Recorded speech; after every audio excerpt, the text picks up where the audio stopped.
There's absolutely no doubt that Bobby Fischer was a total genius from the time he was very little. Besides, he always used to say one thing: I don't make it too complicated, I just try to find the best move in every position. The game we're bringing to the channel today will probably sound familiar to many of you. Why? Because it's one of the greatest games in history. That said, no matter how well you know it, I invite you to enjoy it again. And of course, for those who've never seen it, get ready because you're about to see one of the best preserved masterpieces in chess history. You know what the best part is? That Bobby Fischer played this game when he was only 13 years old. The white pieces started with c4, and Bobby Fischer always responded with the same maneuver, which was this knight to f6. You know what he wants to do with this, right? Our beloved King's Indian. If the white pieces want to play now, for example, with a d4, knight c3, knight f3, for instance, some e4, well, Bobby Fischer will simply continue with his fearsome King's Indian defense. The game continued with knight f3. Likewise, here came g6, the King's Indian defense, knight c3, bishop g7, d4, castling. And now we see here that what Bobby Fischer has managed to do is maintain his fortress and keep his king safe so he can later launch his attack in the center. As you know, the King's Indian defense is a modern defense, characterized by, instead of fighting directly for the center like we're used to, what it does is prepare it from a distance to later be able to push a pawn. Normally, in the King's Indian defense, white plays e4, and then the game continues with d6 and later e5, okay? This would be the normal break. However, here the white player, Donald Byrne, what he did was step a bit outside of theory and played bishop f4. The idea is that here, instead of playing d6, Bobby Fischer changed the idea of playing the King's Indian defense and thought, what am I going to do now? If I play my plans of d6 and e5, the central e5 square is super well covered by all of my opponent's pieces. Therefore, what I'm going to do is occupy the center immediately. And this is known as the Grunfeld defense, fianchettoing the bishop and then later on breaking with this pawn to d5. Could this pawn be captured? Many of you might wonder. Well, of course. However, this would already leave the black pieces in a very good spot, because after knight takes, we're opening up the bishop's diagonal. This knight on d5 is extremely well placed, and now if white wants to kick it out with knight takes knight, the queen would centralize and become practically impossible to drive away. That's why in this position, the white player played queen b3, defending this pawn on c4. Let's go back to doing what Fischer does. Let's think about the best move in the position. He could make a passive move like knight to c6, but I don't like that at all, because then he'd be losing this pawn.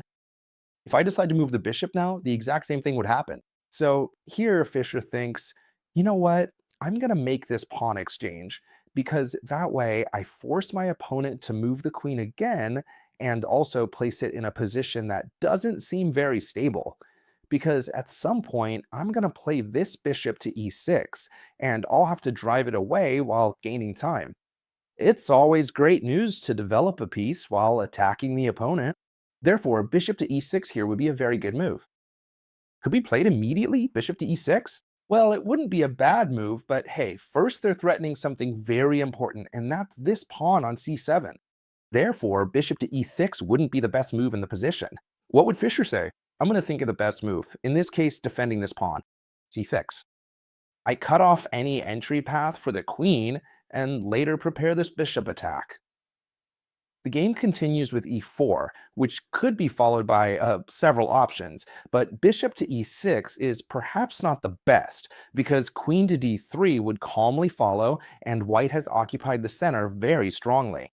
Therefore, here Bobby Fischer does the following. First, I place my knight from b to d7. With what idea? Well, with this simple idea of coming to b6 to drive away this queen, and if this queen comes to b3, then yes, start driving away this queen with a gain of time. The idea is that here, Byrne's king is in the center, and when Fischer saw the opponent's king hadn't castled, the alarms would go off. This should happen to you too. When you see that you have your king castled, and your opponent is wandering with the king still in the center of the board, what you should do is try to open the position. What would be a typical break in this case? Well, try to break at some point with e5, right? Even with c5, right? So here Byrne, with very good judgment, played this rook to d1, which avoids breaks through both the d file and the c file, because a pawn capture by white would open the d file for the rook and directly place this rook attacking our queen with x-ray vision. It would simply be defended by this knight, and this would be a bit dangerous, right? So now Fischer says, fine, then I'm not going to walk into the lion's den and I'm not going to play with e5, but instead he did the following. Knight to b6. And here begins the truly beautiful part of the game. You must think about one thing. In chess, you must always try to dream. Dream! And now you're going to understand why I'm telling you this.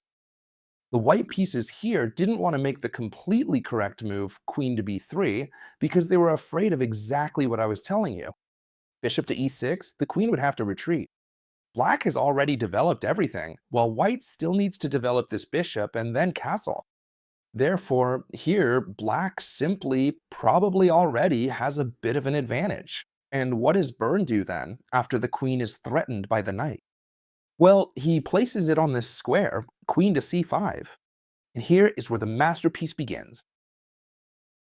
First, this bishop is developed, right? Which piece do I still need to develop? The light squared bishop. Where could it be better placed? Well, probably on a super active square, like g4 in this case.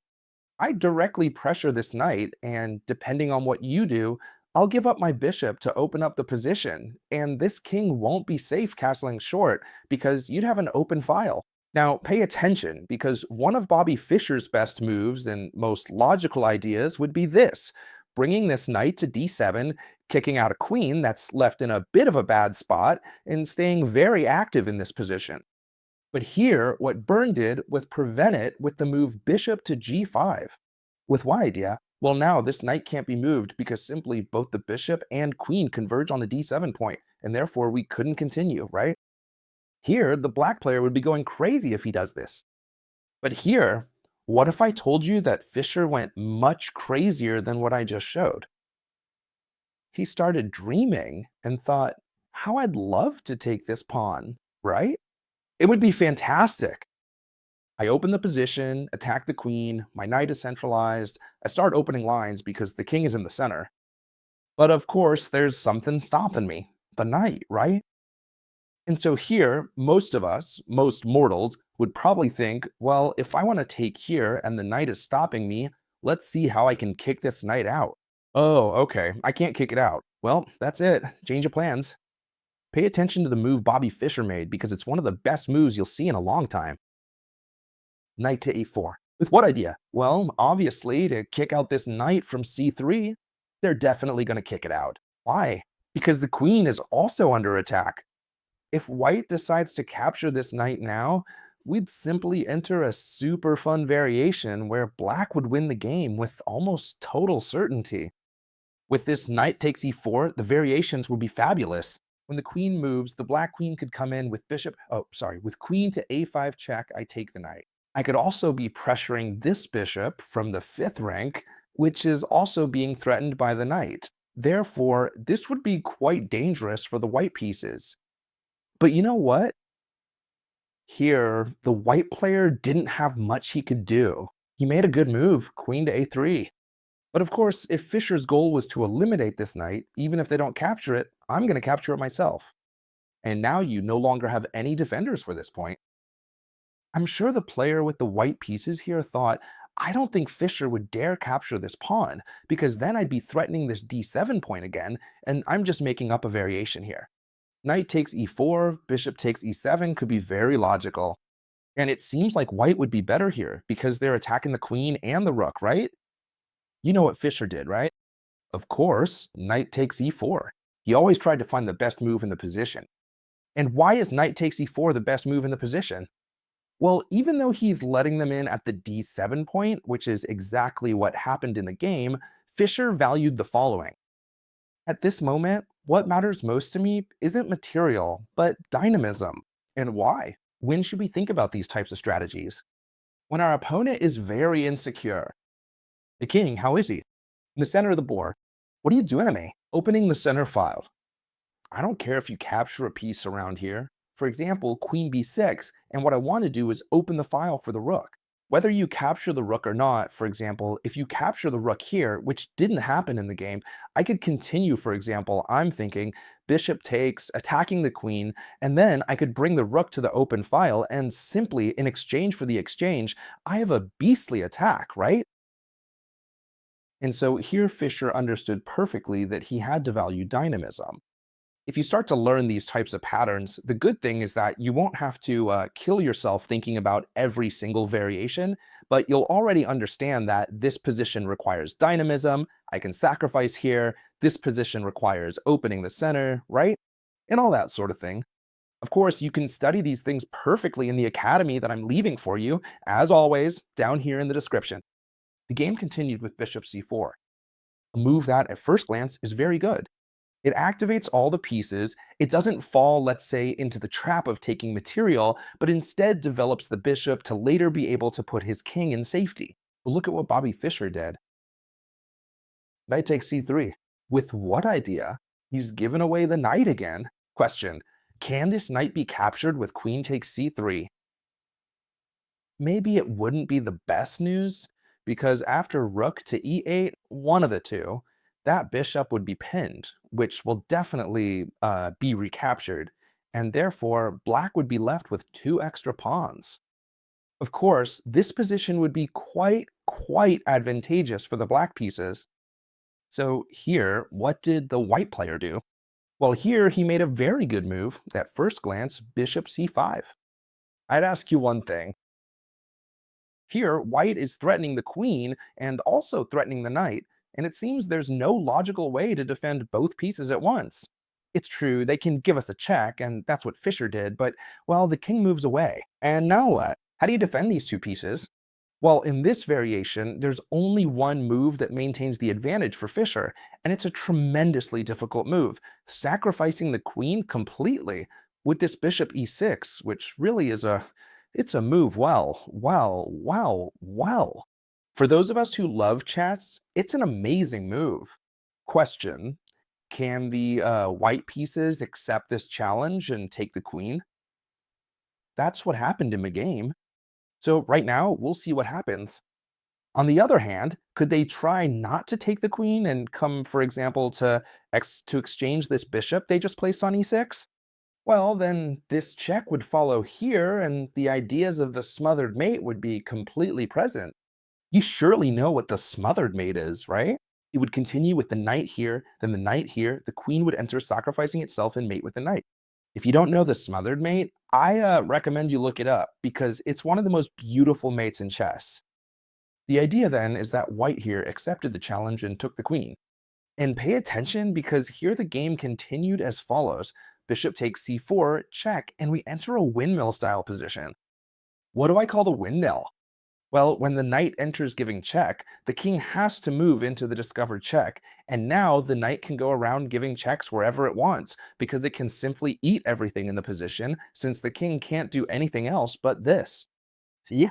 So here, after this, first check, the player with the black pieces, Bobby Fischer, at only 13 years old, started by doing the following. First, I take the pawn. There's no rush. I can give you all the checks I want, and I can eat everything, whatever is within reach of a discovered check from the knight. And now what? Check. And now what am I going to do?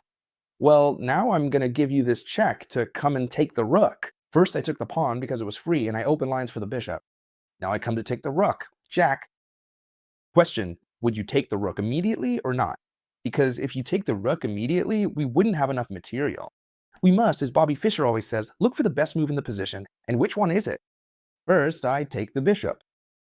Why, if I can take a rook, do I take the bishop first? Because I take the bishop and attack the queen, and when the queen moves, I take the rook. Notice that this queen cannot capture the knight because the bishop on g7 defends it from a distance. The queen moves, attacks her bishop. What do? Take the rook. No, first look at what Fischer does. He enters with the rook, defends the bishop, and on top of that gains initiative because he's threatening the queen, which has to move. And now, and only now, he takes the rook. Let's evaluate the position for a moment. Who has the material advantage? Well, in this case, we'll see that there's knight and rook against knight and rook, and then white has a queen in exchange for two bishops and a rook. In addition, they would have an extra pawn. Therefore, there is a material advantage for black here. And look at what a beautiful way the black pieces, Bobby Fischer, has to finish this game. They try to escape, the rook captures this pawn, and that's another extra pawn for the player with the black pieces. The king tries to escape, and now look at this massacre, right? I'll take this pawn. The rook comes in to try and trade. What would you do? Would you trade the rook? Well, yes, whenever you have a material advantage, it's a good idea to trade pieces. Even though the white player can move in with a check here, it doesn't have much of a future because we just block with the bishop and now they have to recapture the rook. We have a big material advantage, and Bobby Fischer maneuvered this way. Now, with the knight, I'll leave you until the checkmate because it's beautiful. Watch out, he has two passed pawns. The white player is maybe doing something out of desperation, because besides the queen, look at what they have. They have absolutely nothing. He fixes the weaknesses so he can't keep advancing. And the most beautiful thing about the game is that even though the white player, Donald Byrne has a queen. That queen won't be able to do anything to prevent the checkmate. Look at how Fischer coordinates the pieces. I move in with the bishop. Now I give you a check with the knight. Now I give you a check with the bishop. He doesn't even let him breathe. Now I give you a check with the other bishop. And now simply a check with the knight. Check with the knight. And simply checkmate with the rook. What do you think? Impressive or what? Well, let me give you a couple of recommendations before finishing the video. Of course, you already know my number one recommendation is that all of you who want to improve at chess join the Academy, which obviously now we have gifts for all of you. But something I want to recommend to you that is totally free, especially for those of you who like content in English, is the content of Grandmaster Mauricio Flores, who has a YouTube channel and is personally one of the best positional chess players I know, creator of the book Chess Structures, one of the best written books, especially on positional chess, that I remember. So if you want to view his free content, the YouTube channel is Mauricio Flores. I hope you loved this video. If you want more videos like this, let me know. Leave me a big like, okay? It doesn't cost you anything to press the little button and then you go quietly to watch another video, right? Even if you don't want to see me ever again, it's not necessary. And those who do, enjoy these videos. Of course, we'll see you tomorrow on the next one, friends. Goodbye.